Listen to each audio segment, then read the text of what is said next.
That Sober Guy podcast contains adult content, merciless truth, and emotional nudity. Listener discretion is advised. I'm Shane Raymer. You're listening to That Sober Guy podcast, and we help people stay sober. If it's your first time listening, welcome. I'm so glad you're here. If you've been listening for a long time, thank you again for joining us today. You won't be disappointed. I promise you that. Super excited to share this conversation with Ed Latimore with y'all today. What a good time it was. Shout out to Humans Music. If you like the intro, check out their music. Homies of the show. What if you could find peace of mind and be purposeful and be productive by following 4 simple tips? It's called Peace of Mind 101 by my friend and today's guest, Ed Latimore. It's Ed's second time on the show, I think. I'll tell you a little bit about Ed. He's a former professional heavyweight boxer. He's a competitive chess player. He's a veteran of the U.S. Army National Guard. Holds a BA in physics from Duquesne University. You can follow Ed, which I would highly recommend you do right now, at Ed Latimore on Instagram and Twitter. You can also go to edlatimore.com, and we'll put all these links in the show notes today. We're going to get to Ed in just a minute. And first, just before I go any further in a couple of things, couple of announcements, I usually try to do this show in a live format. And although it's not distributed live, you're not hearing it live, I record it in a live format where I kind of do everything in one shot. It helps with post-production, with the show. It's made me a better host. A lot of good things. It's the way I love doing it. Today though, man, we hopped on the meeting, Ed and I, and we just started talking, and thankfully I hit record even before Ed had hopped on. And so as we got to talking, the conversation just kind of took shape and evolved. And man, what a great conversation it was. It was really interesting. Ed is such a insightful man. He's got a lot of good thoughts. He's a very good at thinking about stuff, weighing out different pros and cons of different situations, and being able to analyze different situations from, things that involve sobriety, as well as just, some of the current events and things that have been kind of happening in the world. And we don't talk about those a lot on this show, but they do affect us. They affect our recovery. They affect the way that we operate from the day to day. And so it really was a fun conversation. And the Peace of Mind 101, this kind of came from an Instagram post that he had posted that I saw.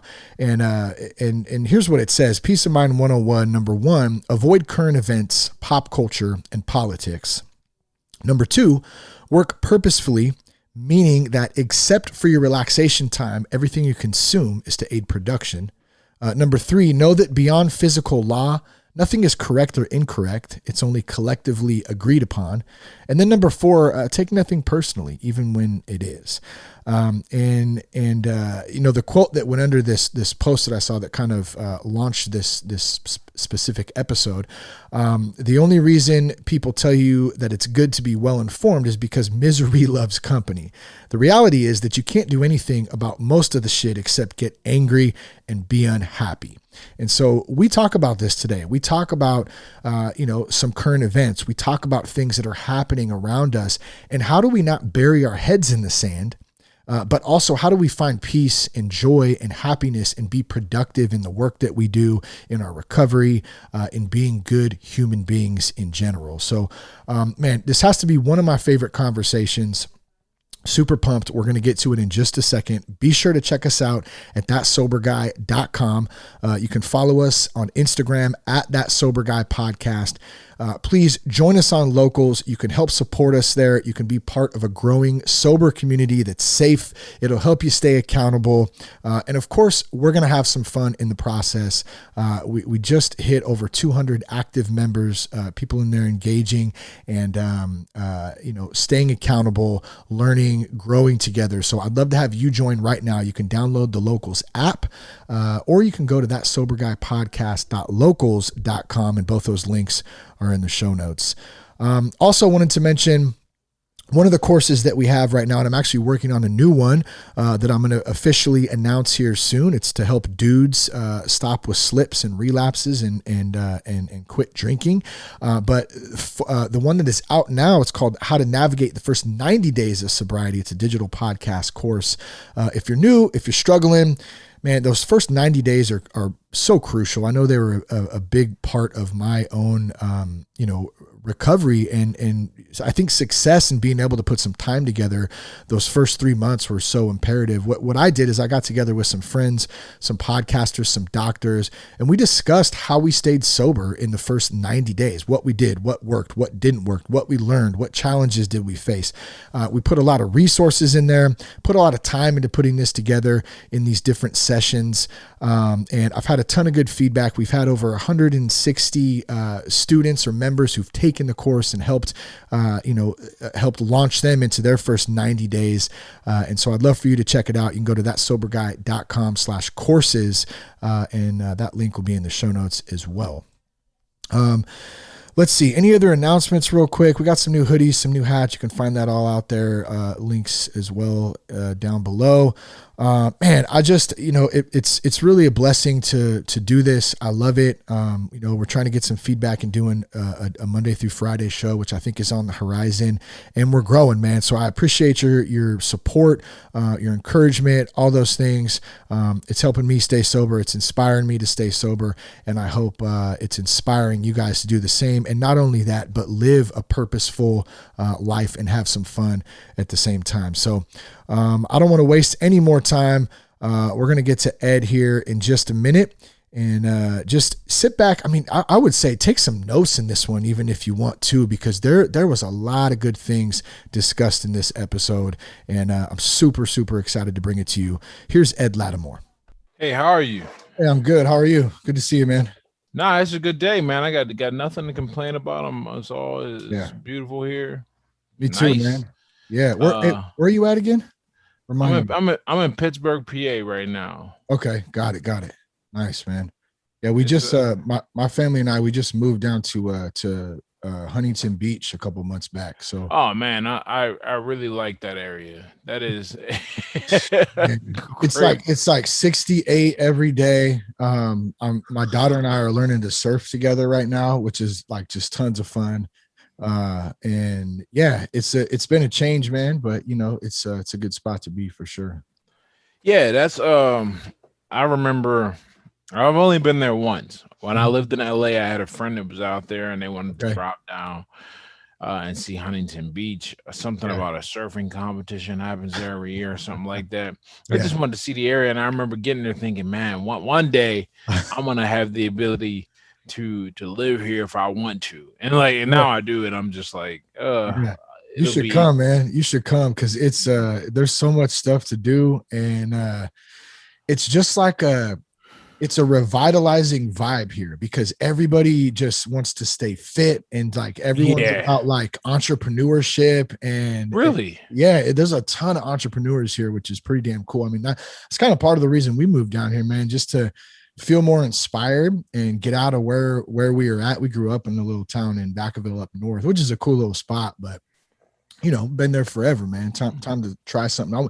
And plus, man, we want to create some good memories with my kids, man. Just like we said, even if we end up moving back in a couple years, like we'll always get to say like, hey man, you remember that time we moved down to Huntington and we learned to surf and you know what I mean? Like, so it's a win either way, No, that's pretty awesome, man. I'm really happy to hear that. I'm really, there's been this great movement of moving places where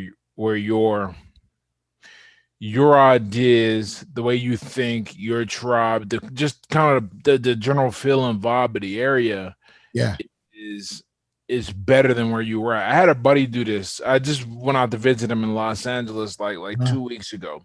I had a buddy do this. He was way ahead of the curve. He moved to LA when he was 20. We would have been 23. So because we're 36 now, they've been out there about 13 years. Yeah. He moved out there because he said, where we live in Pittsburgh, it's not really the kind of things he wants to do and the dreams and goals he wants to chase. There's not really a lot of people here doing that. In LA, it just felt different. And I remember he talked about it a lot when he first got out there, that like, yeah, every day you get up, you're motivated because you're surrounded by people in the industry. And then we went out there because he wanted to be an actor. Well, he initially didn't want to be. He went out there with his wife, who wanted to be, and now they're both in the scene, you know. Oh wow, yeah. And so I was just out there, and we had lunch at this place around the corner from their home. They live in Burbank, which is just north of Los Angeles, a small little city. And he's saying a really cool thing about living here is that when you just go out, you'll overhear just people talking about this, and every person you talk to is involved one way or the other with movies, because like I guess the three big studios are in Burbank, so you're just surrounded by people, and then by the end of it, I remember when I was down in Austin and was talking to this guy not Elias, and he says, and he uttered this similar statement to living in Austin, that the conversations you have with your peers, the idea is you don't get together and just straight up, we're going to get together for an hour and talk movies. No, you're just getting together and hang out. But now your hobbies and your thought process all revolve. You know, you end up kicking off a 2-hour conversation about movies, or Nat was saying down in Austin, you end up kicking off a 2-hour conversation about things related to search engine optimization or startups or whatever. So whenever you can get around people who are very similar to you in the type of ambition you're looking for or trying to go after, then you create this environment that is just it's healing, it's liberating. It is. And I think even like what you're saying is like you create a lifestyle. It's not like a you know, it's a whole package. And you just reminded me, dude, of that. This has came up like 5 times, man, in the last 2 weeks. It's funny, that old quote by Jim Rohn, like I think it's Jim Rohn. You're most like the 5 people you most are around. So who are you surrounding yourself with, you know? And that's a good kind of gauge as to the shit that you're doing or the shit that you're not doing. You know what I mean? Like, absolutely. And then the best part about now, that's why I say my buddy was ahead of the curve when he got this. This was way before we had the internet. Well, no, we had the internet, but the degree, we'll call it like Web 2.0 or Web 3.0, really, where now there's so many connections being made via social media that you can find out. Like the only reason I know that everyone in my kind of space is in Austin is because I talk to them and they're like, oh, we're in Austin. We're moving to Austin. Oh, you know, I just checked out Austin. I think I'm going to move there. And so I just keep seeing. Now I don't know, like maybe the city is trash in other ways, but I know that the people who I already am doing business with and talking to on the internet are there. I know that create that means that energy is there. You know, well, I know Joe Rogan moved to Austin, or at least that area, not too long. Joe Rogan, I know Dave Chappelle's down there, Ron Holiday, James Altucher. Dang, I didn't know those guys went. And those are just the names that I'm aware, like who are. Tim Ferriss is there too, who are a little bigger and a step up than me, but like, I know they're there. Everyone's just going there. I mean, it's been the fastest growing city the last 2 years in a row. What's hella funny for my wife and I too is that what's not funny, it's just like straight God, and I still don't really understand it. Like we were going to move out of state. Like we sold our house. I mean, we pretty much sold everything except our beds, and like the kids kept some stuff. And we're bouncing out of here because this shit is crazy here right now in Cali. It's nuts, man. Some of the stuff going on. And dude, like we came down here while our house was up, while the realtor was showing it. And make a long story short, we were just like, man, I don't know. Like, we feel like we should kind of be here. Let's talk to the lady who, you know, we're renting the spot from, and everything just fell into place, like with ease, bro. It was like the easiest thing ever. And we didn't have to do any extra work. We didn't push. We stuck to our grounds, like as far as the house sale and getting what we wanted and all that. And boom, here we are. So I'm like, damn, I don't know. And then, so we're going to stay for a year and just kind of see. We're going to see how we like it. We're going to get the kids kind of, you know, acclimated, get them some friends and get going and stuff. And then we'll see how it goes. But see how it goes, man. I thought about Texas too, man. Yeah, exactly. I loved Philly too, man. I came out to Philly in 2017. Oh, really? No kidding, man. I gotta, you know, my father lived in Philadelphia when he moved away. When we were younger, he lived over there. I actually don't have any memories of my father living in the same city as me. That's how quickly he departed. So Really? I don't say a lot of time. I mean, I probably went 5 or 6 times, and I spent one summer there with him. That's where I learned how to drive in Philadelphia, and where I got my permit. And then I didn't go back for a long time after he died, not because like it was anything personal. I just didn't have a reason to be there. And then my fiance now, she her sister lives in Philadelphia, so now we're over there like once or twice a year minimum. And that city is, I feel like it's a big city. Yeah. It's bigger than where I grew up. Pittsburgh here about 10 times bigger if we look at the numbers. Well, almost 10 times bigger. But it has that grimy city feel, man. It did. Yeah, there were some spots that definitely did. I didn't know quite. I don't know quite how I'd acclimate to it. But I've always said I'm never going to move to a city bigger, at least in America, bigger than where I grew up here, man. I don't know, but that was like us, dude. I can't even go to San Francisco anymore. my brother-in-law lives out. Well, they're actually just about to move back to Vacaville, but they've been out there for a few years, and they're kind of out on Pacifica on the coastal part. But it's so like just run down out there, and just homeless, and I feel for homeless and shit, but like literally people shitting on the streets. Like, yeah, it's crazy. The big thing that was just circulating now is that video in San Fran where God was he robbed the Walgreens, and like he just walked in. and one of the things, I think one of the cooler things about, well, there are silver linings to everything. First, I'll say that because I'm well aware of the impact of coronavirus on everybody over the past year, and the state imposed lockdowns and sanctions or whatever. But one of the really interesting things it did is that it forced a lot of people for the first time to consider, why am I in the place? Yep. Why am I still here? If I don't have to be here, why am I leaving? Because one of the things we have is, we have this incredible technology now that's like magic. Like, we're sitting here having a conversation like we're face to face. Yeah. And we are clear across the world, or at least the country, from one another. And that creates so many new opportunities. And now people are like, okay, I don't need to be in a city. I don't need to be where I was. Let me get out of here and go. I think that trend of people vacating some of the larger, more expensive areas will continue. We saw this when we went down to the Dominican Republic during everything. This was back in March, and they were dealing with the same thing. All the rich people in Santiago, they were like, "What are we doing here? We don't have to stay here. The city's locked down." So they were buying up homes all around the country. And that's one of the reasons why I guess there's this huge housing crisis now. Well, it's not really a housing crisis. It's people are paying, I guess, overpriced for houses because they just want to get the house. People aren't haggling. They're just like, give me a spot to live. Let me get out of this hellhole known as the city. They bring that city money out to the suburbs. And so my brother-in-law, the one that I mentioned, who was moving from Pacifica back to Vacaville, they ended up just last week, finally getting a rental. They've been trying to buy it for the last year. And every time they'd put an offer in, bro, like people were coming in 60, 70, 80 grand over the asking price with cash. Some of them, you know what I mean? And so there's no competition. I mean, personally, I'm not some real estate expert, but I don't think it takes a rocket scientist to figure out that this shit is like way imploded. There's a bubble around something, man. And what goes up always got to come down. So we're just kind of going to kick back and see what happens. Absolutely, man. We live in interesting times. That's what I would say. I think. Yep.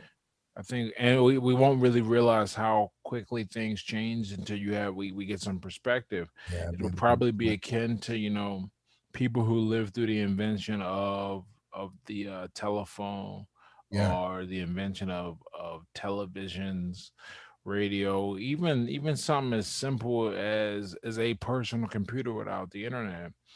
That ushered in such rapid change and such big change, but it's just a thing you grew up in. I think we're about the same age. I'm 36.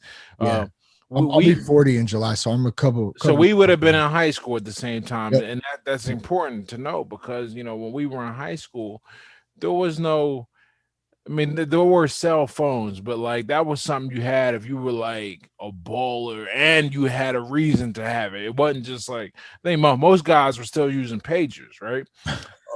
And then Yeah. 4 years later, I just remember this because when I was a freshman in college, the first time I tried to go, I was carrying a bag of CDs with me. I don't know if you remember them CD case you could load up Yeah. like hundreds in Case there. Logic. Yeah, right.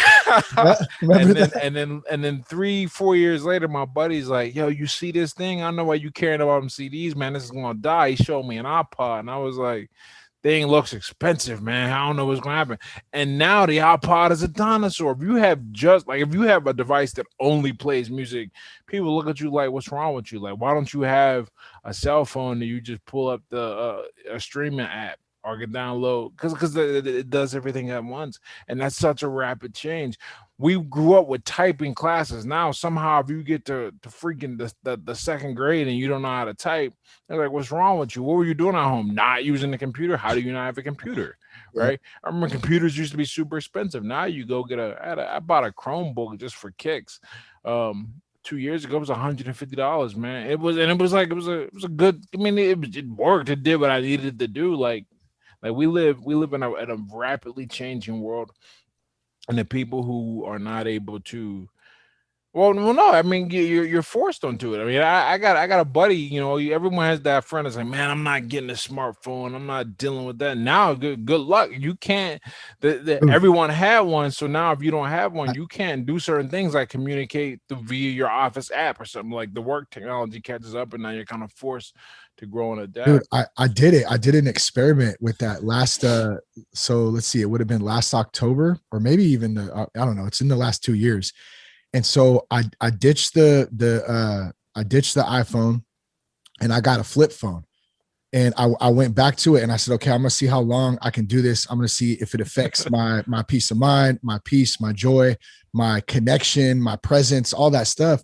And it was great. Like it really did help with that because I wasn't able to. I have a bunch of, you got all your homies, like different group texts and stuff, Yeah. and people just blowing your phone up, and it's fun. I love some of those texts, but I couldn't really participate in most of them because it would take me 5 minutes to To type out a catch couple up to sentences. know what Yeah. was, yeah. So I just said, hey man, you got to call me. Like I'm trying this out. So anyways, long story short, I did it for about 3 months. Then I started coaching my son's little pony baseball team, and this was right before COVID hit. And everyone does like the group me app, so you can figure out practice and all that stuff. And I couldn't do it, and I'm the head coach, and so I ended up going back to the iPhone, which I knew eventually was going to happen. There's no way. I mean, it's impossible with the work that I do. But it did make a difference. It really, I could feel a connection difference in my presence with my family, in my time. So I don't know, man, it's kind of like a blessing and a curse. Like I love the technology, stuff. There's a lot of useful purposes for it.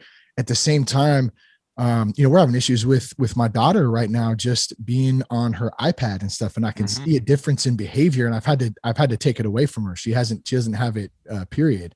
And it's rough. I think that's why I like the Peace of Mind 101 thing, that when I saw that too, I was like, damn, because those points are really, they're really relevant to everything that's kind of going on, and a lot of the stuff that we've even talked about in the past conversation, a few minutes or whatever. Yeah, one of the things that we started doing here at the home here just between us is like, there are certain no phone times, Yep.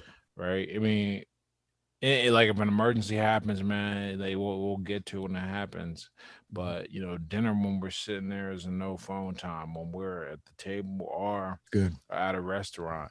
And I'll tell you one thing that's really it does make a difference. Like even if we're not talking about anything, Yeah. just being there, knowing that a conversation could spontaneously erupt because you're not thinking, oh, she might be on her phone, or let me finish this thought, and then you lose track of it.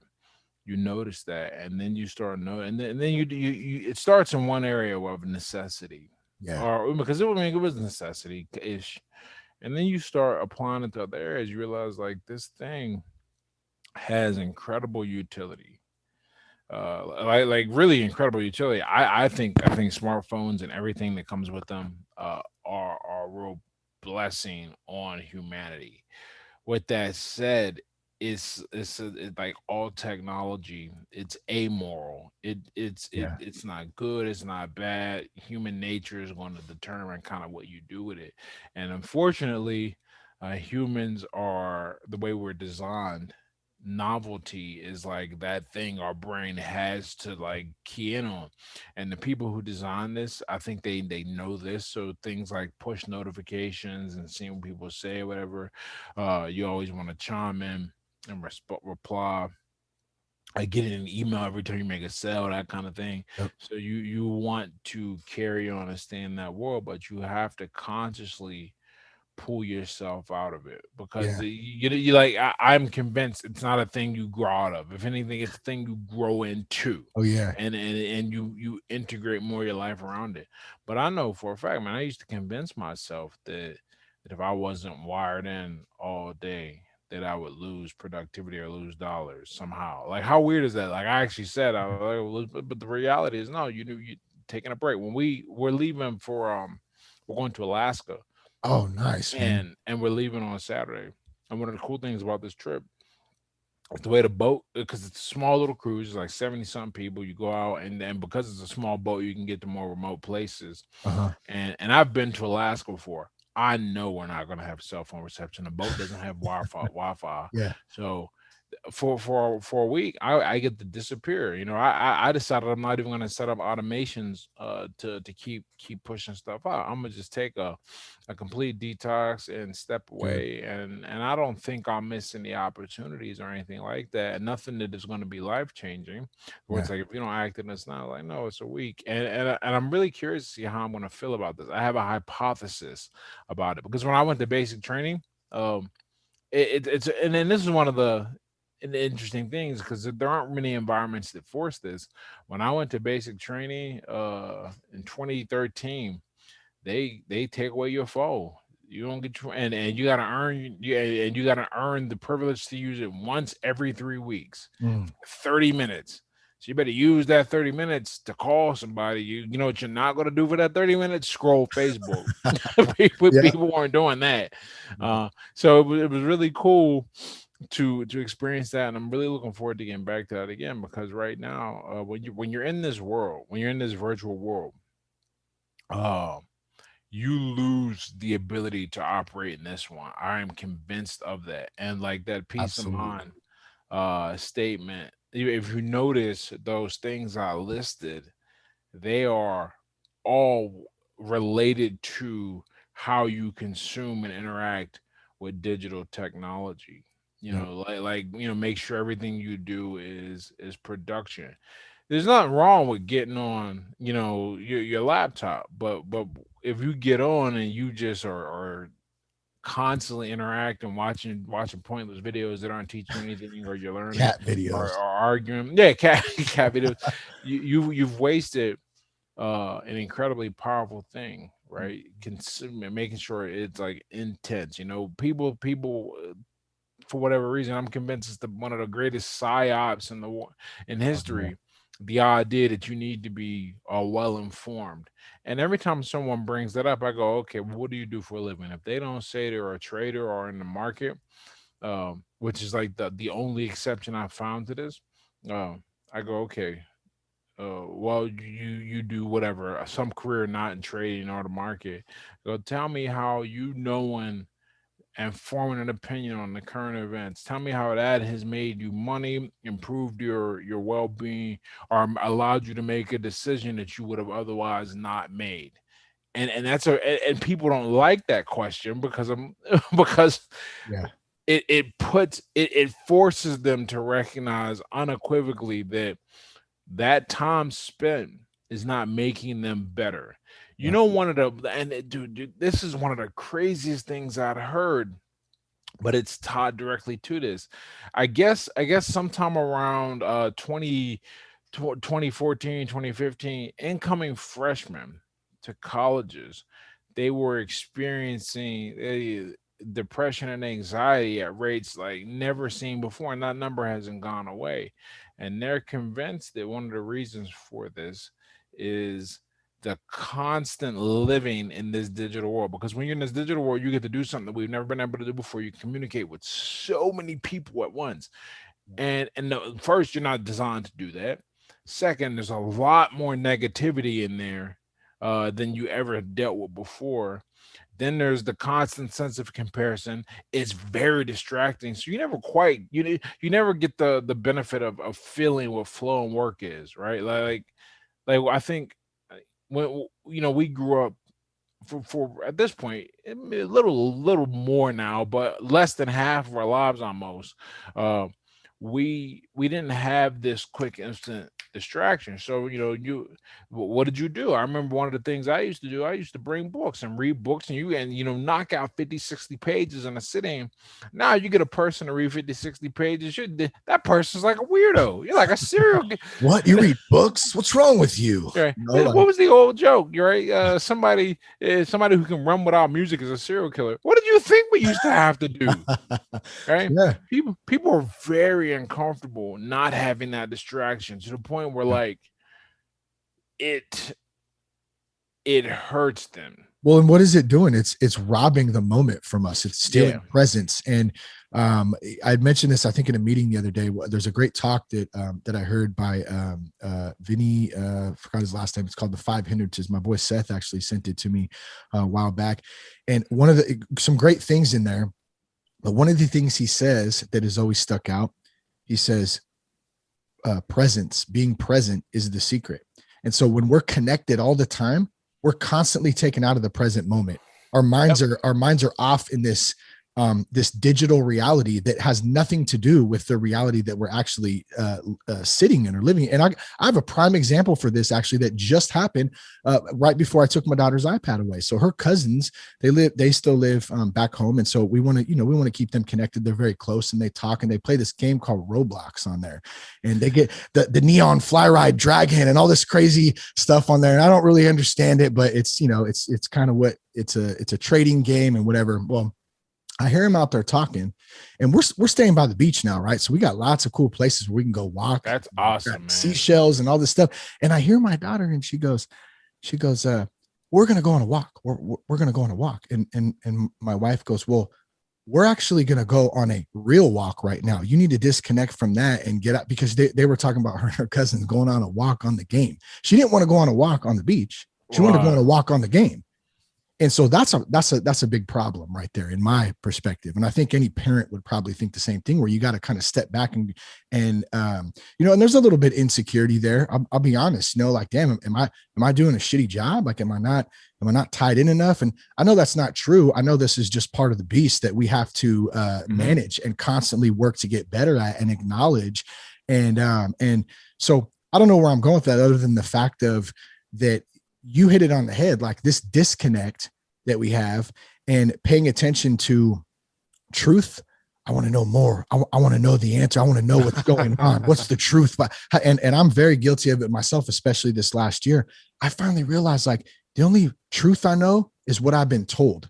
The only truth I know is my reality. Like, I'm sitting with you, Ed, right now talking. That's truth that I know I'm in this moment. I know we're talking. I know that's real. Everything else, man, I need to put a filter on all that shit, because it's all BS at the end of the day. And there's nothing I can do about most of it. You know what I'm saying? Nothing you can do. Yeah, like you said. Go ahead. I was going to say real quick, the Peace of Mind 101, avoid current events, pop culture, and politics. And I want to let you run with this really quick, but I just want to say, I normally, we just started chatting here, and I normally do a format version of the show, but I'm just going to, if it's cool with you, I'm just going to keep rolling, and I'll go. No, dude, it's your show, man. I'm just, this is good. Yes, man, this is good. But the two things, pop culture, politics, and media is, that stuff. It's quite literally, you can't do anything about it. You can't use that information to your immediate advantage. I point this out to people, and they argue. I'm like, but no. How though? And they can't generate an example because there are none.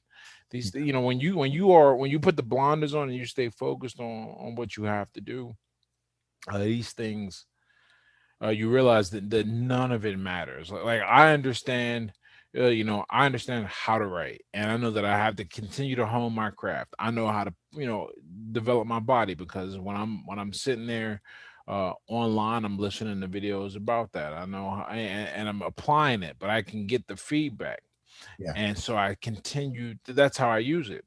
So this world is not I try to keep the distraction to a minimum where I at least control it.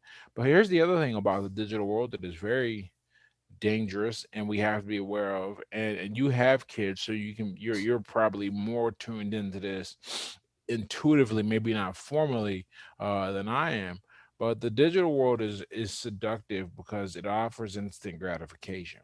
Yep. It offers instant gratification and the illusion and it's not a real thing that you're getting, right? Yeah. For young men, it creates the illusion of conquest when you play a video game all the time, that you level up. They've created this entire like esports league, but at the end, what do you walk away with? Like when the esports are gone and the digital world collapses, where you're still out of Yeah. shape, you still haven't actually done anything difficult that Yeah. forces you to experience physical pain and frustration, and where there's real I guess consequences on the line for not succeeding. You never develop that kind of toughness, which ties into the next thing, right? Instead of figuring out how to become attractive to a woman so you can form a relationship with, instead what you do is you spend all your time on OnlyFans, Instagram, streaming porn services, because that's a very quick payoff. It's so quick, and we've actually normalize it, and they're trying to normalize it, and they're doing an incredible job, I think, on normalizing it. And I don't say that positively. I mean, the way we look at this stuff, fortunately, small pockets are pushing back and starting to Yeah. understand that it is not real, it is destructive, and it keeps you from getting better. It's like it's the same thing as a drug, right? Mhm. What drugs fundamentally do two things. They give you instant happiness or gratification or feelings of being better than you actually are without actually able to do the work. And they also allow you to ignore any type of inadequacies or work you have to do. That's why a lot of people end up using because of trauma. They instead of doing the hard therapy and facing that pain, and I'm not saying that pain is not great and intense, but instead of facing and with it, you cover it up, and that's what they do. Yep. Okay, and the digital realm is no different. There, it covers up this challenge, and these are the two big things that a young man. For young ladies, I think about if I was a girl right now and I was like 18, 19, and there's all I have to do is put a picture up, and it ain't even gotta be something provocative. If I really want to push the meter, I can do that. But I get attention from everyone all around the world telling me how beautiful, how great I look, et cetera, et cetera. And that's gotta have an effect. Oh, Like, why would I develop myself in any other way? And even if I do develop myself in any other way, I'm still gonna be susceptible to this attention. And that attention it's like giving unearned attention to a young woman is like leaving milk out to get spoiled. Like it's still gonna look like milk until it gets super bad, but you're gonna taste it and be like, holy shit, like that's awful. And that is one of the things that, and on top of that, we haven't even talked about the predators, man. The game. oh I man. just, I, Yeah. I just learned yesterday. One of the things that I like to quote when I'm making this point is a line from The Game Belongs to Me by UGK, where Pimp C said, "Pimping ain't dead; it just moved to the web." I said that, and somebody pointed out that, like, yeah, man, these guys are like around the world organizing and reaching out and grabbing these girls, and I was like, holy heck, it's so dangerous because we grew up before, we were adults before the transition really Yeah. took over, and really full adults. I didn't have my first smartphone until I was like 25, okay, but now they grew up in it and they don't know anybody. You got to be They like don't know real. any better. Yeah. Got to be real. But like I tutored a bunch of kids in high school 2 years ago, and there were like and the kids whose parents were super strict and really enacted consequences when the kids try to get out of line and like create a Facebook page behind or back or Instagram page behind the back. Not only were the kids like, I mean, they were just my favorite ones were the ones that didn't have social media. I don't know if there's a correlation, but they worked well. But also, one girl straight up said to me because I still keep once they turn 18, I'll keep contact with them. Well, one girl I was just asked her opinion. I because I was gathering this up. I said, hey, when did your parents let you have a cell phone and social media and all that? I'm just gathering information. She said, I made a page once and found out about it, and they flipped out. Never did that again. But I wasn't allowed to have anything until I was 18 in this regard, and I used to hate that, but now I see how a lot of the girls on campus are, and I am so grateful that I never learned to value that attention because when they're that young, it's like, I mean, it's a drug. I mean, quite It literally, is. the way they respond to it is like a drug. So this is a very dangerous kickback. But you recognizing that and being responsible. I mean, I think that fights back, but most people aren't going to do it. Unfortunately. It's really hard, man. And I think you, like you said, recognizing it's the first step. Like, okay, like this is happening, and then it's like, okay, how do we deal with this? Because there are good things with technology, and you said it yourself. I mean, it's advanced a lot of stuff. It gives us opportunities to do stuff like this. There's a lot of good things to it. It was also designed to disconnect us, like straight up, no doubt. Mm-hmm. And they've done plenty of studies on it. The dopamine hits, like you mentioned earlier, when your phone pings or even an email, you get that quick excitement. I think you mentioned earlier too. You said psyop, and that's a word to me I hold dearly, and I've thought about that and read a lot about things that have been going on for decades. We're in a war right now, and it's a psych war. It's a psychological war on our minds and our culture. Period. Like 100%. And it's hard to recognize these things when you don't know they're going on around you. And I think that there's a lot of people waking up to them. And I think that's where, like for myself, I've tended to get in trouble in the past in getting too locked up in that stuff, and the current events, the culture, especially the politics. And when I finally realized, like, I love the George Carlin line. He said, "It's a big club and you ain't in it." And I said, wait a minute. Okay. Yeah, that's right. Because left, right, conservative, liberal, whatever, it's all the same shit at the end of the day. And what it does, it disconnects us. It divides us by race. It divides us by sex. It divides us. It divides us. It divides us. And that's it. And so that's why I got so like,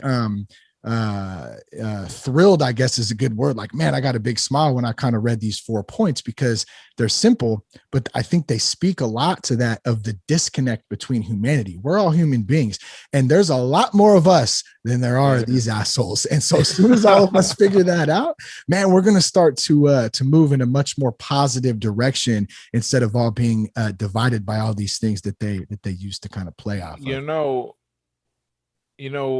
When black people were slaves in this country, one of the questions that inevitably comes up when you study this period and you look at these things, and it goes, you got this one plantation full of all these slaves, but few slave masters. What's stopping a revolt?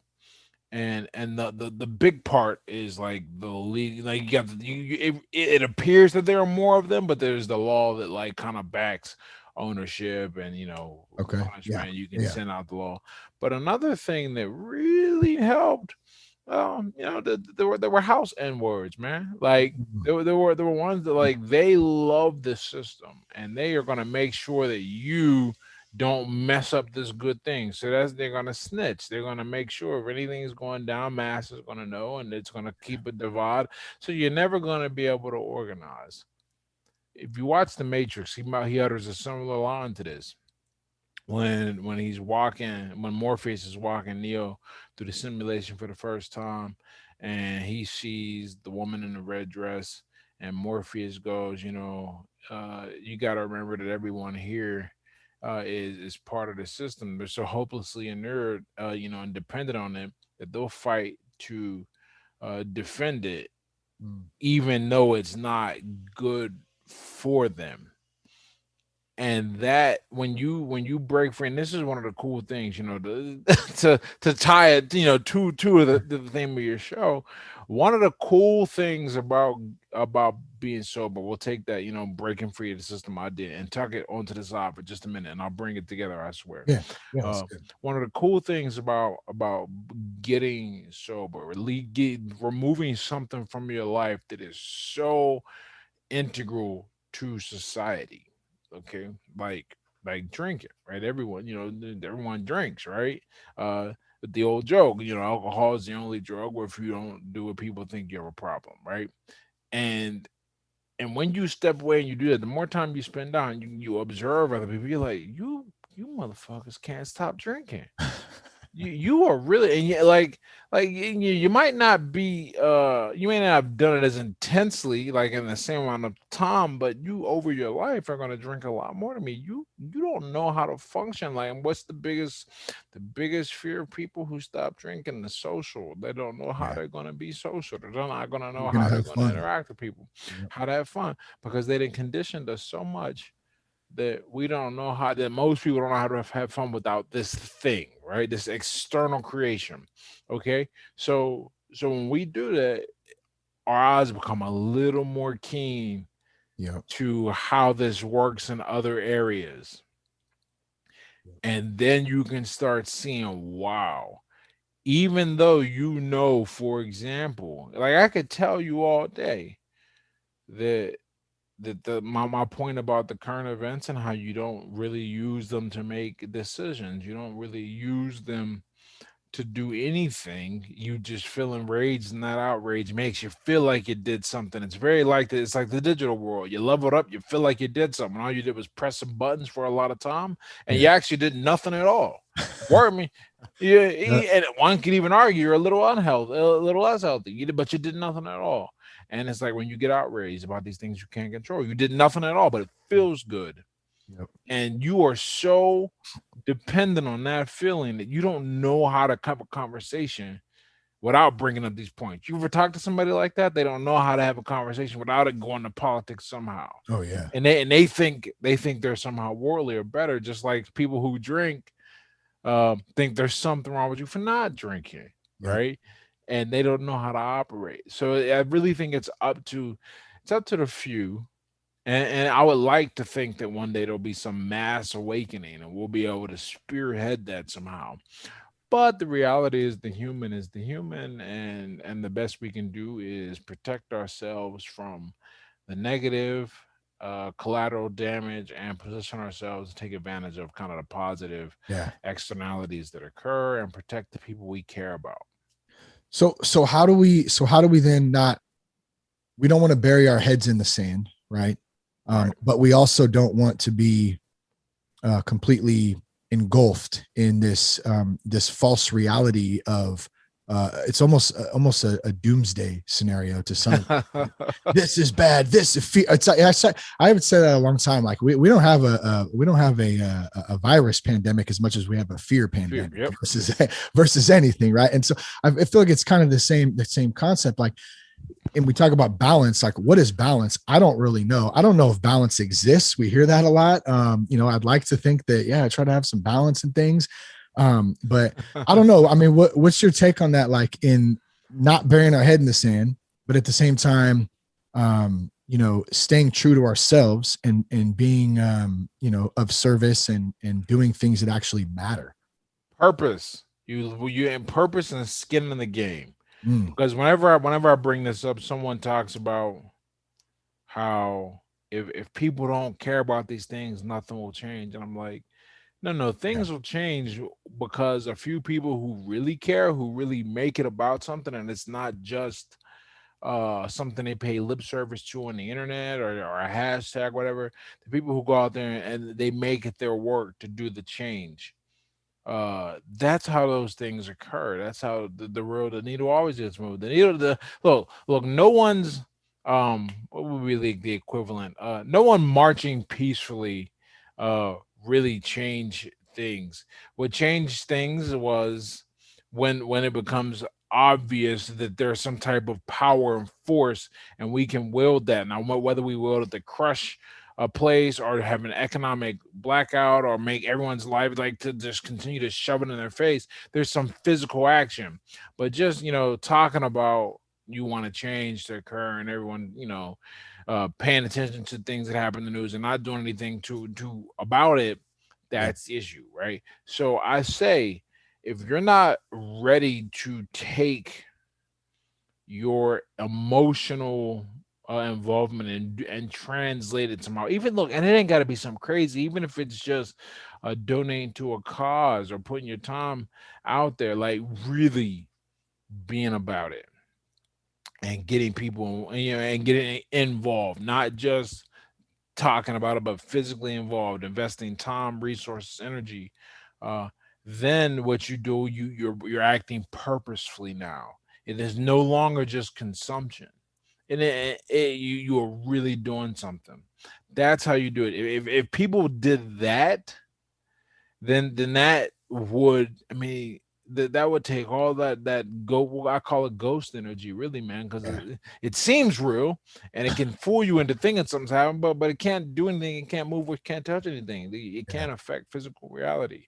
And Yeah. when you do that, you stop paying attention to the other things that don't matter because your attention is focused.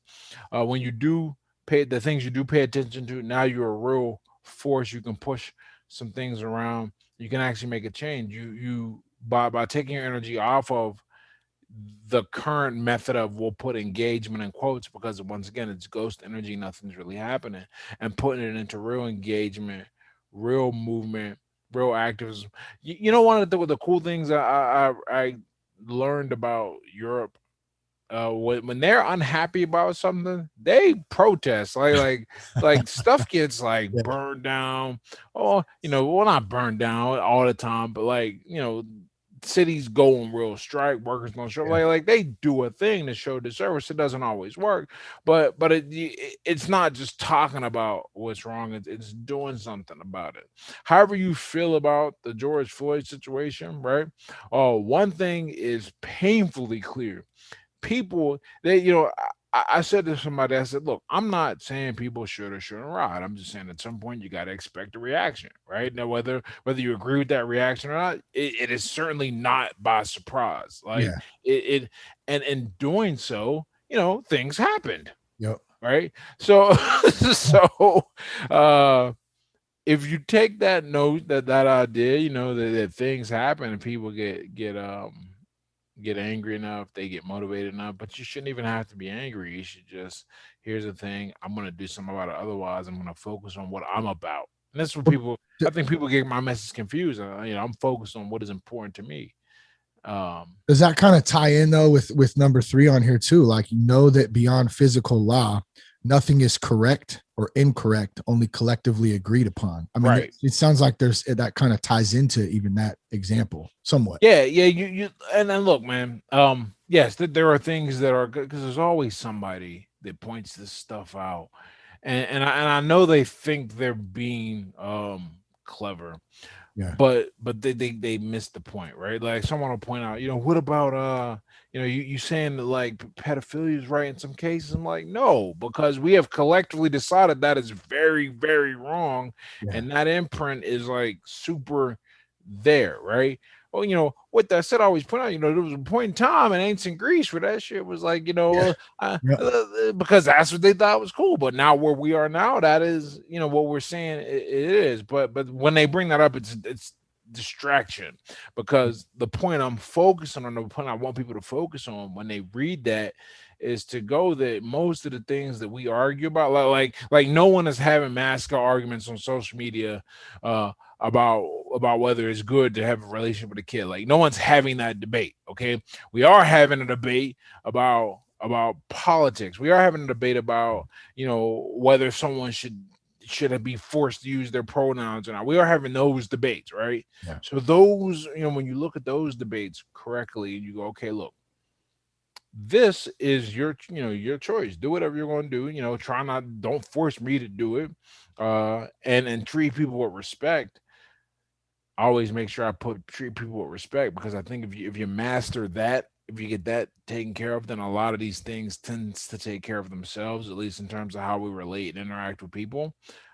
But when we look at things where there is an opinion, where there's not a direct way, like where it's not a fact on how to do it, Yeah. you have to remember that all you're doing is arguing for your perspective, and someone else's perspective honestly is just as valid. Now, and I mean, and when I say valid, I mean if facts line up equal, like I'm not gonna tell you, you should you should take everyone's money and redistribute it and keep everyone capped at a certain income. We kind of know what happens when you do that. We've got Yeah. tons of examples in history, and so we tend to avoid that. But then it comes down to, should you tax the rich more, or should it be a moving tax, or should it be a flat one, right? The arguments, that's all they are. And They're maybe, never ending too.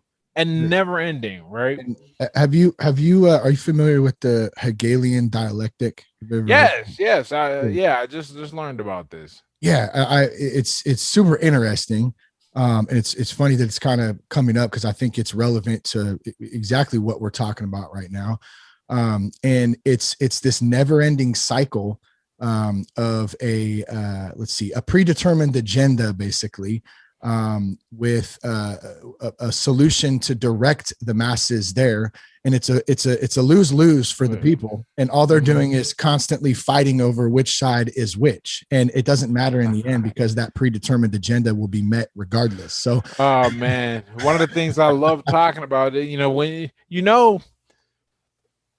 there, whenever I hone in on a stance, and I take that stance, it's usually because I've really looked at all sides. I've heard, because of the internet and my following, I yeah, got a chance to hear different refutations to it, and it either strengthens or weakens. There are a few things that have gotten stronger over time, and one of them is that I always tell people that most of what you see in terms of, we'll just use the police as an example, police brutality, mhm, that it's not a matter of race.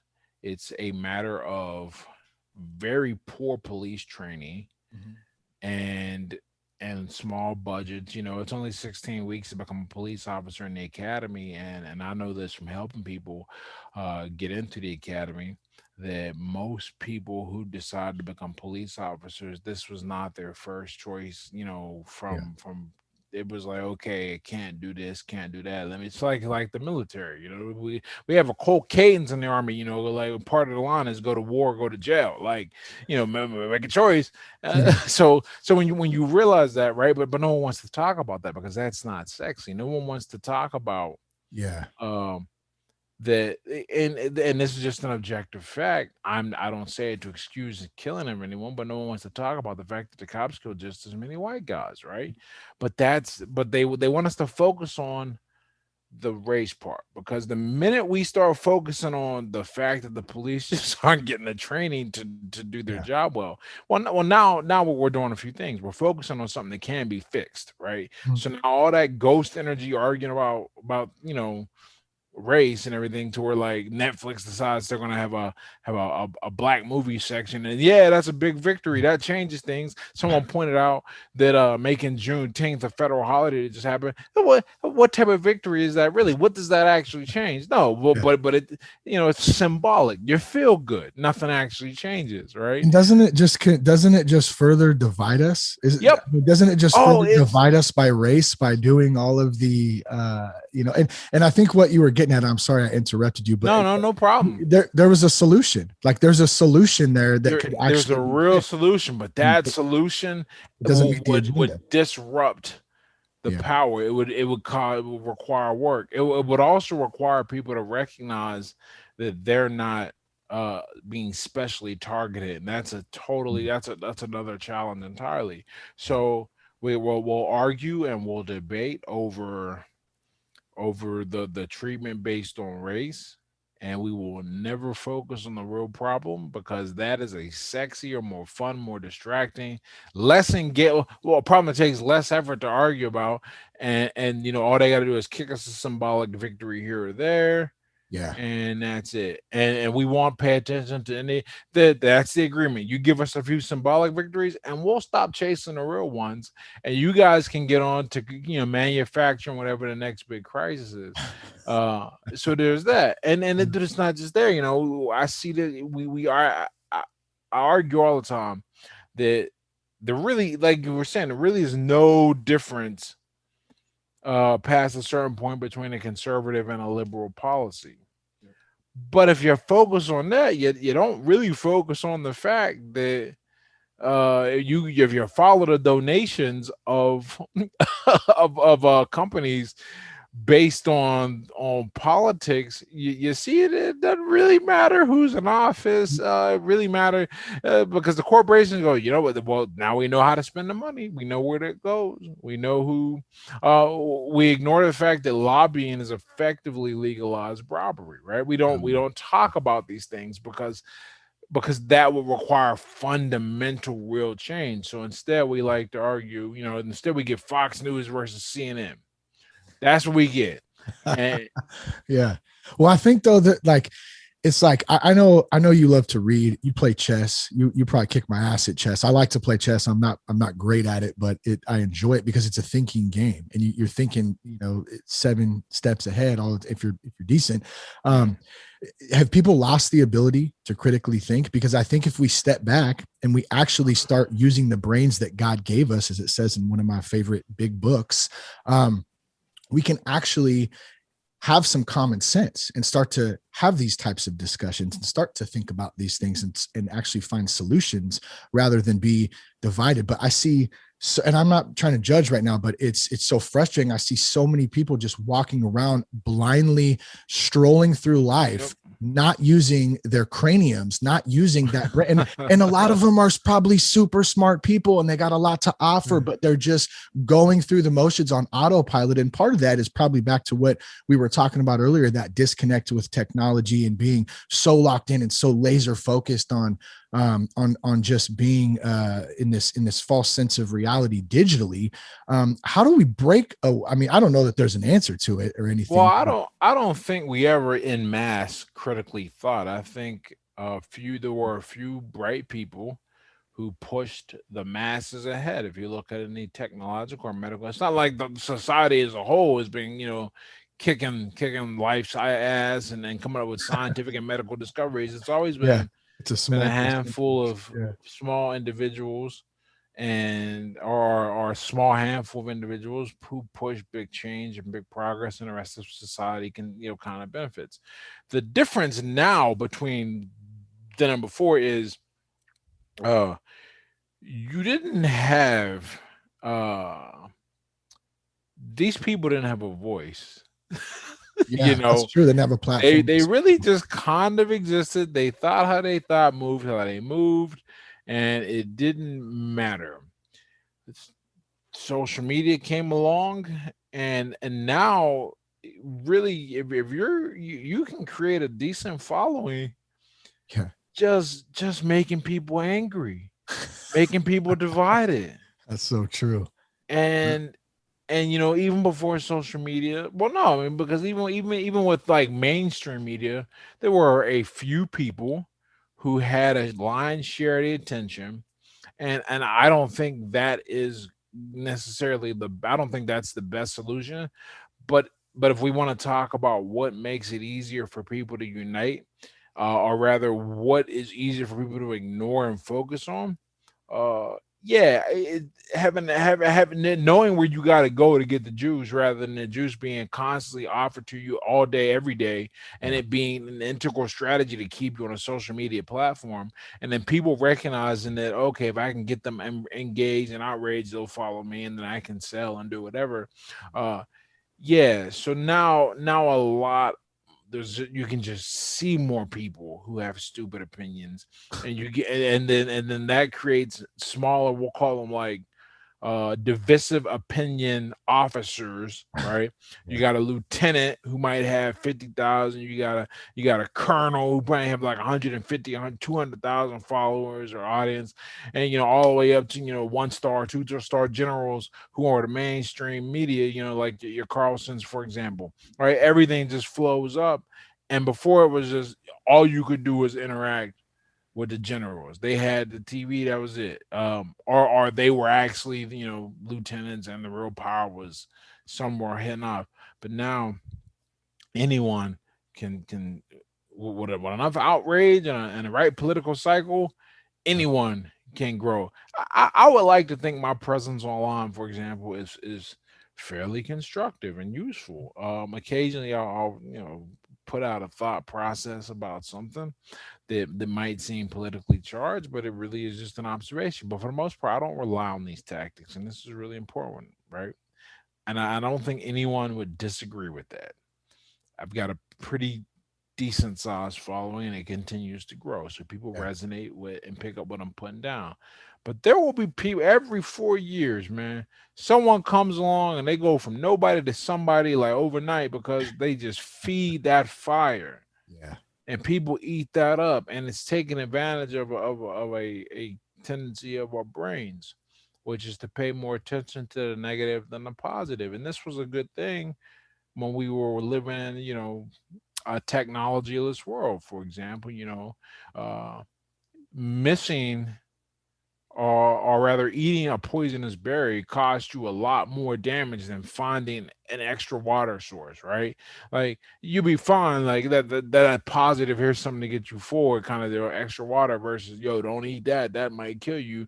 So you pay attention to negative stuff. We're just wired to this. If it bleeds, it leads. If you ever see Anchorman 2, that is it's a hilarious movie, but that's a wonderful commentary on how the news evolved to what it is now, which is, if you can hit them with that negative stuff and keep them in a state of terror and suspense, they will follow. And that's just taking advantage of what makes a human human. Yeah, that's good. But social media takes it to the next level, and people get it. And so to answer your question, to bring it all together, I don't think there was ever a period where we all used critical thinking.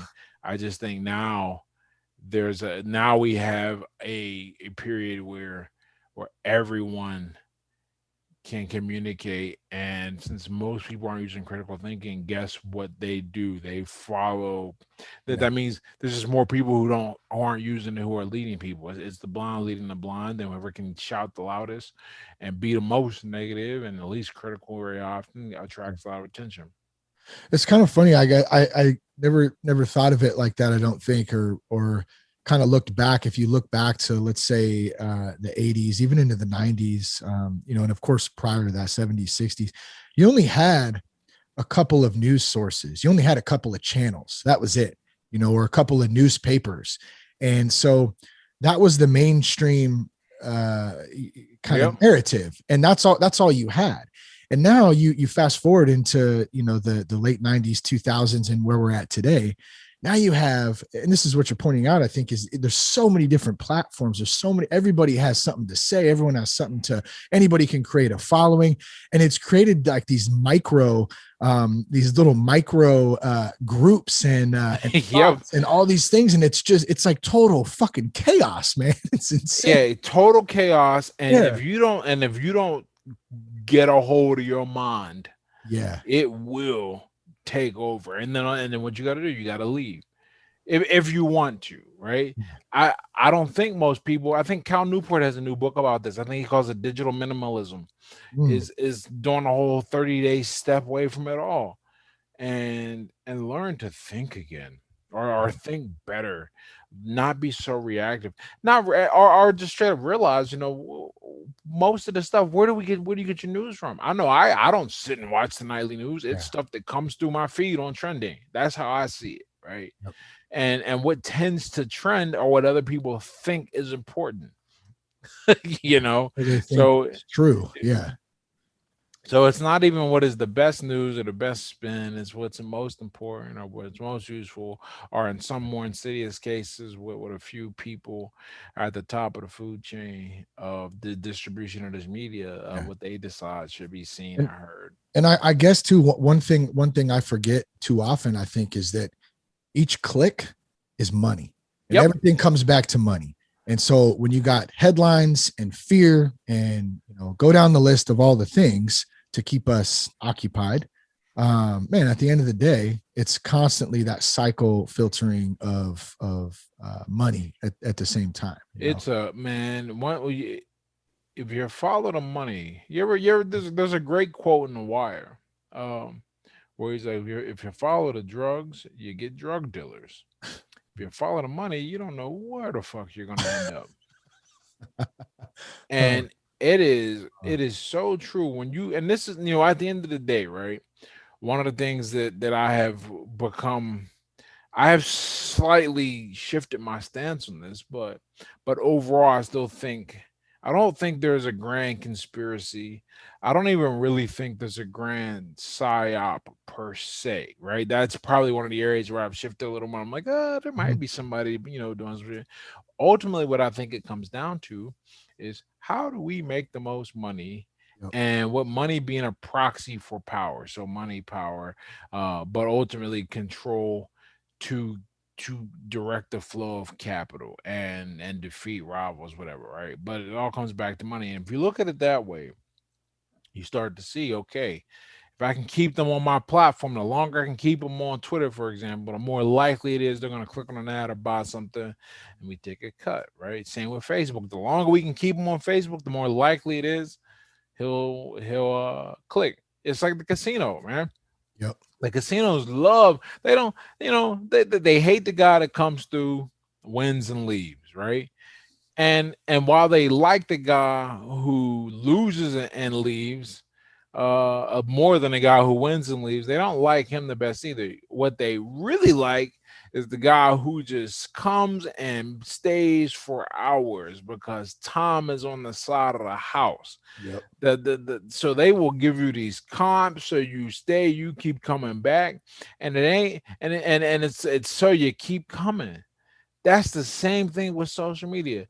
They don't want the person who only shows up sporadically. That's why every single platform in their algorithm rewards engagement.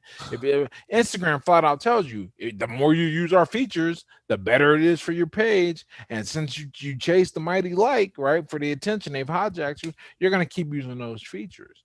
And the longer you're there, the more likely it is you're going to buy something from the ads, or spend some money directly with Instagram. It's good for them. And when you look at it all from that aspect, a lot of things make sense. Mm-hmm. A lot of seemingly apparent contradictions disappear. Yeah.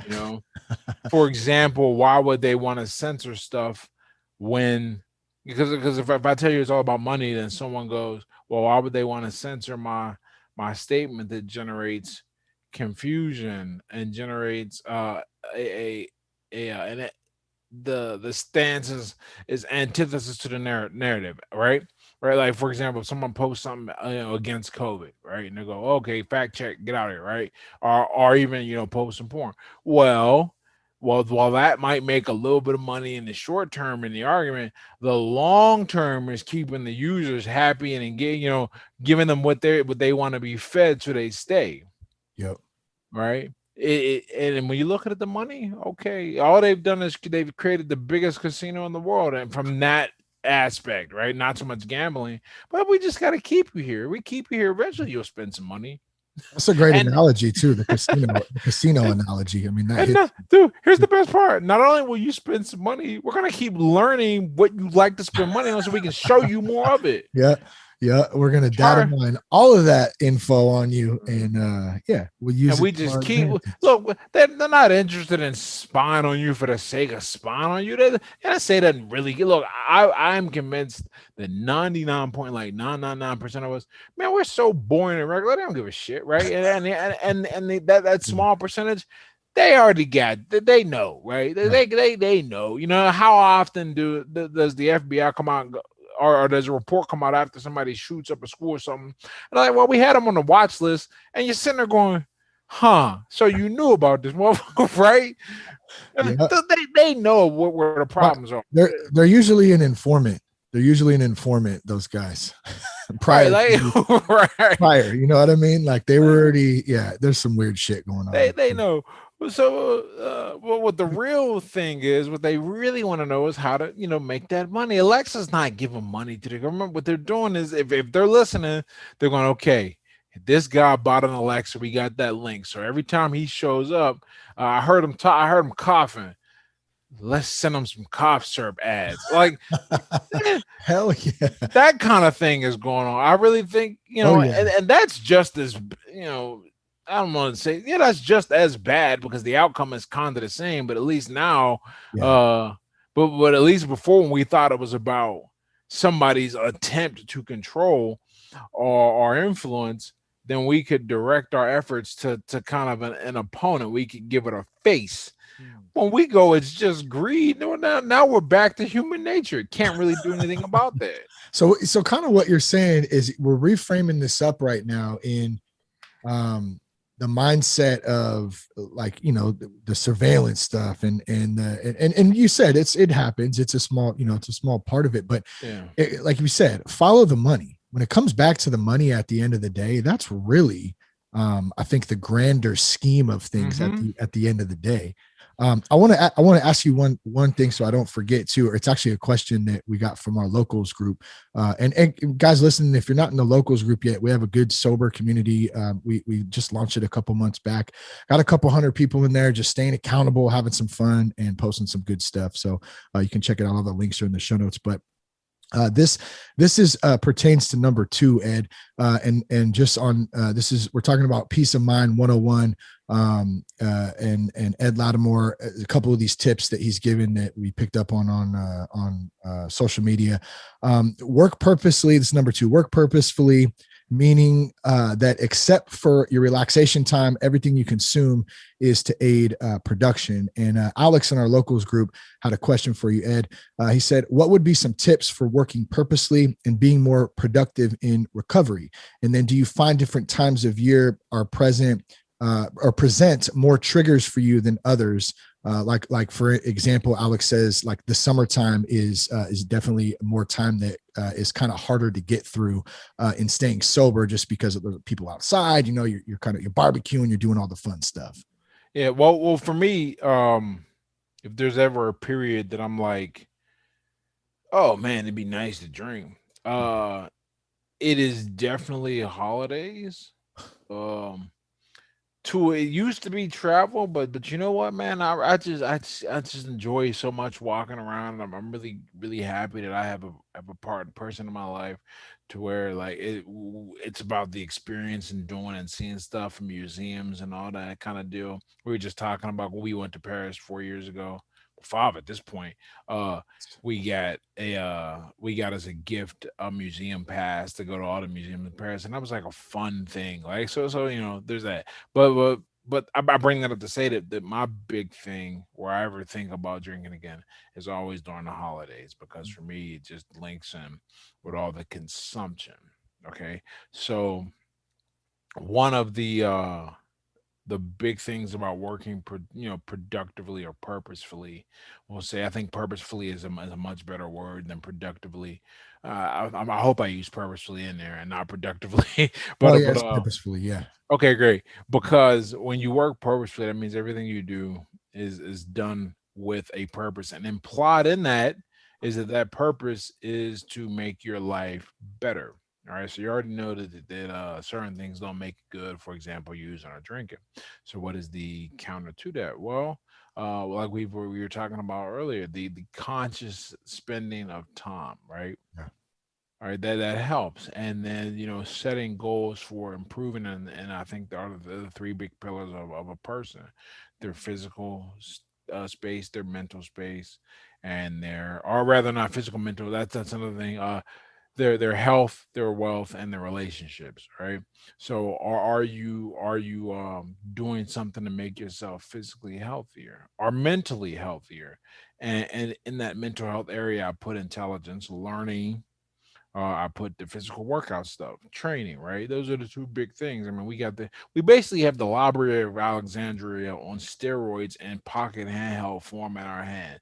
You Yeah. can learn whatever you want. What are you learning? That you learn, and you can always tell if a person is not using this technology purposefully because they haven't learned a thing. I can learn anything, like anything. I did a 2-month intensive course during the pandemic, in Spanish. It's a 2 month intensive Spanish conversation course where I'm talking every day with somebody from Colombia in Spanish for 2 hours a day, right? That's okay. So now my brain like can think in Spanish, and that's kind of cool. Like I never thought that would Yeah. happen, but here we are, all right? But that's just an example of what to do and how to work. And now I'm working on improving my chess even more because my teacher is in Hungary, Oh, wow. right? No way. So we get on Zoom calls and we do that, right? So that's purposefully, right? That's me purposefully using the internet. When I listen to videos right now, I'm listening. A lot of the videos I'm listening to now are on fat loss, and I'm just understanding how fat loss works at all levels, so I can stay in shape as I get older, right? That's purposefully that contributes to my health, my money. Am I working on my business? Am I writing? Am I forming connections, right? Which ties into the relationship aspect.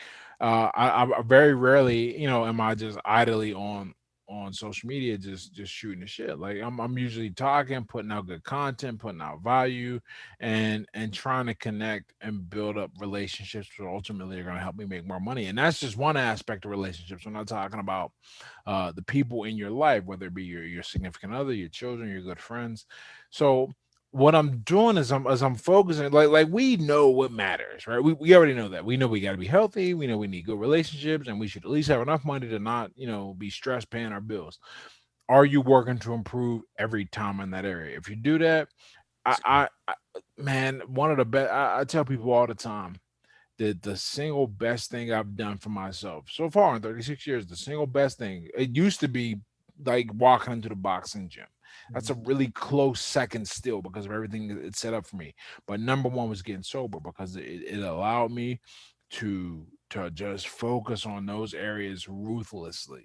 Yeah. And there is very few there's very little wasted time in my life because if it's helping me improve in one way or the other, it's great. You know what my wasted time is? I love watching movies. Like that's my thing, man.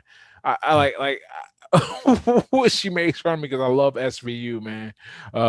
I love it. I love it. I love it. But I only watch that when I'm on planes now, man. Because if Yeah. I had that, if it was always running, it's like freaking 20. I was on my mom's yesterday and she was watching it. It was season 22, episode 16. And I'm like, what the? And these are, it's a 40-minute show. What Like, show it's was not, it? SVU? yeah, a Law and Order SVU, Special Oh, Victims Law and Order. Unit. Okay, got you. Oh, Got yeah, you. yeah. Oh, yeah. Yeah, now you know. Yeah, Special right. Victims Unit. Okay, got you. Yeah. Yeah, so I Yeah. hope that answers the question, man. You just gotta always be, Yeah. you gotta choose activities that Yeah. make you improve. Well, And I want to piggyback a little bit on what you said and point out something and because you said a lot of good stuff, but what you really were hitting on was that you're getting reps day in and day out in all aspects of everything, physically, mentally, spiritually. You're doing rep, and we've talked about this a little bit in this conversation about that immediate gratification problem that a lot of us have, and it is very relevant in the culture too, where we see somebody who has success, we see somebody who's doing good, and then all of a sudden we're like, man, how the hell did they get? Well, they got there by putting the reps in day after day after day, and celebrating those little wins, man, celebrating those little tiny wins each day, and that helps to build and build and build. And I love that you do work in relaxation time. It's very important. Yeah. We got to rest. But like you said, everything you consume is to aid production and get better. And then I got one quick question for you. Do you watch The Queen's Gambit? Have you seen that? Oh, I watched it. I loved it. Man, that shit was so good. I do. You know what? Aside from like the chess, which is why I loved it, I thought it was one of the best looking movie or pieces of film I'd seen in a long time. They really did an incredible job, but with that time period and getting those costumes and everything right and kind of the feel of everything. The soundtrack, I still listen to the soundtrack by itself. It was just a really incredible piece of production.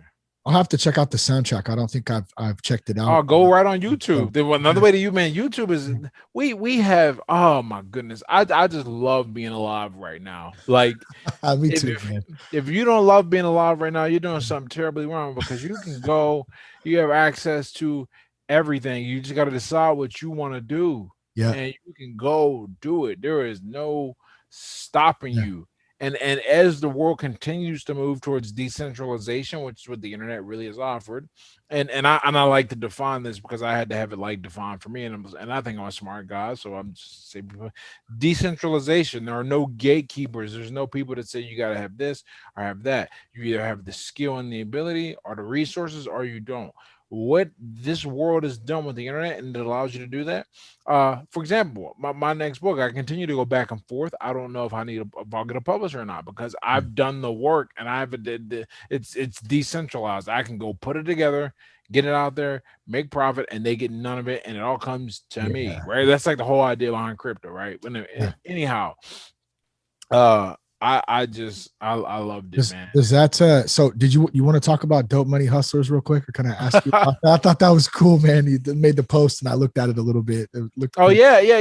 So one of the things, so first, man, I've been doing the internet thing. We'll say the internet thing. Yeah. In all aspects, growing, monetizing, and not just monetizing, not just growing, for about 4 years now. And I've seen a lot of stuff, and some stuff I did not like, and other things I thought these were great. And ultimately, I realized one of the reasons my life is set up the way it is because I learned some real basic principles, and I put them into play, and they can work for anybody. So I wanted to create a course that allows people to do this and do it on the cheap. Like I don't want a course that teaches people the last thing I want. Obviously I want to get paid for everything I do, but the last thing I want is somebody to be like, you made all your money teaching people how to make money. You don't know anything about it, which is what I feel like a lot of people do. Yeah. Like I stress in my copy. No, I've done this for my course about getting over bad habits, which I got a great review yesterday that just made my day. Nice, done this for my course about writing. Done this for my course about dealing with pornography. Like everywhere else, right? And now I'm like, okay, if you want to learn how to do this, here we go. So I put this together so people could learn how to just take your idea, get it out there real quick, make sales even if you don't have a following, how to form those connections, and just some basics of copywriting, because your words have to do the selling a lot of times for you. Made it only $50, which is like, I study everybody, right? And you should study what works and what doesn't. And I'm a master of getting my ego out the way. And one of at this point I call him my advisor. But I used to help him grow his Twitter account. He surpassed me, and that is not easy to do. He surpassed me. And so he was generous enough to give me some time, and I talked to him about his pricing strategy, and he's like, with your volume, there's no reason why you shouldn't be doing $100,000 months with selling $50 products. Right? Everybody wants to charge $3-4.99, and I'm like, well, but I don't have to because 150,000 people follow me collectively. So if I get 1% of that, which is 1,500, if I get 1% of that to spend $50, I'm not at 100,000 quite yet, but that's I think that's like an $80,000 month. So it's So you're keeping affordable but you're keeping it affordable for the consumer. You're trying to help people, obviously, and at the same time, it really just depends on what I'm trying to accomplish, and with that dictates my pricing strategy. Like I have something I'm working on now that's going to be expensive because that's not for everybody. That's for if you want to achieve this kind of specific result that I can help you get to, and it's got nothing to do with like my stuff about addiction and sobriety and all that. Okay, I try to keep that affordable. Because I recognize the impact and benefit that getting that part of your life under control can have. So I keep it affordable, and reasonable. I have a partner. So when you have a partner, you kind of have to make it cost a certain amount, otherwise it turns into this weird thing. But like other than that, that's my whole strategy, man, and it's really paid off. That's good, man. Good stuff, dude. I liked it. I just wanted to ask about it. So I always try and come up, the covers, man. I have a lot of fun with the covers, man. I have a lot of fun with the covers, and I really figured out branding in this regard. I know this isn't like a podcast about making money or anything like that. But I love it because I always feel like, and that's one of the things I like about this platform is I think there's a lot. I mean, obviously the main focus is trying to help people stay sober and really inspire people to stay sober too. But man, there's so many different kind of spokes on that wheel. Like there's so many of us who have gotten sober that have that entrepreneurial spirit, that have that creative, like artist inside of us that want to create stuff and help people. And so I love talking about that kind of stuff and being able. Oh, it's great, man. Because once you get together, what somebody said this to me, and I just been using it. It was like once you figure out that thing that made you drink to excess or use to excess, once you translate that into something constructive, the world is yours, and it really is like that. Like I love this. So like I'm really in love with the world I've created, and I know that's because I stopped using that energy destructively and I started putting it towards a constructive path. That's good, man. Well, dude, this has been a great chat. I really appreciate you taking time today to come on and hang out a little bit. Where can folks reach out to you or find you at if they want to connect more, Ed? I'm Ed Latimore everywhere. Ed Latimore on Twitter, Ed Latimore on Instagram. My website is edlatimore.com. My Facebook is Ed Latimore. So just type it in and you'll be able to find me wherever. Yeah, right on, Ed. Thanks for coming on the show, man. I appreciate you. Hey, no problem, man. Thanks for having me. I hope something spoke to you today. Share the podcast with a friend. You can check us out at thatsoberguy.com. If you're struggling out there, reach out. Call somebody, talk to somebody. There's always hope. We only lose when we quit. Love you guys. Thanks for tuning in. Peace, love, and respect, and keep your blood clean.